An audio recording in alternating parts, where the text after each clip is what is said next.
The central bank governor, Dr. Kumaraswamy, has called for strong deficit control, as any fiscal slippage could make it more challenging for Sri Lanka to meet its debt repayments starting next year.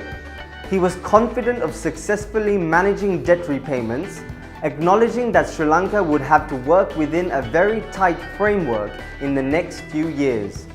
However, he cautioned that if the government loses control of its budget, there would be very serious and severe consequences. According to the governor, in order to facilitate the debt management, Sri Lanka should maintain its ratings and the access it has to international capital markets.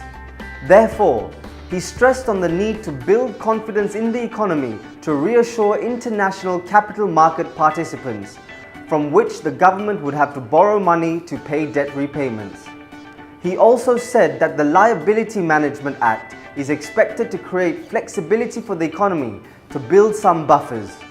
This also helps to address the debt bunching effects from next year. Fitch Ratings stated that Sri Lanka's rating balances and improving policy framework, which ultimately supports macroeconomic stability and the increasing government revenues against a challenging external debt servicing outlook and high government debt.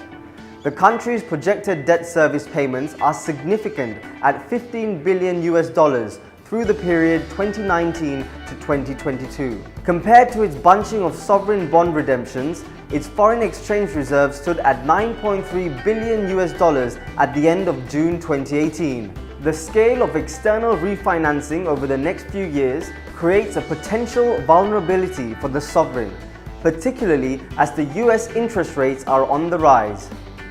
Fitch observed that the authorities have taken steps to introduce an automatic pricing mechanism for electricity and to establish a committee to develop a detailed restructuring plan for Sri Lankan Airlines. Fitch concluded that further improvement in external finances, supported by higher non-debt creating inflows or a reduction in external sovereign refinancing, along with a continued improvement in public finances through a credible medium-term fiscal strategy, could improve Sri Lanka's economic forecasts. Thank you for tuning in and join us for another update next week.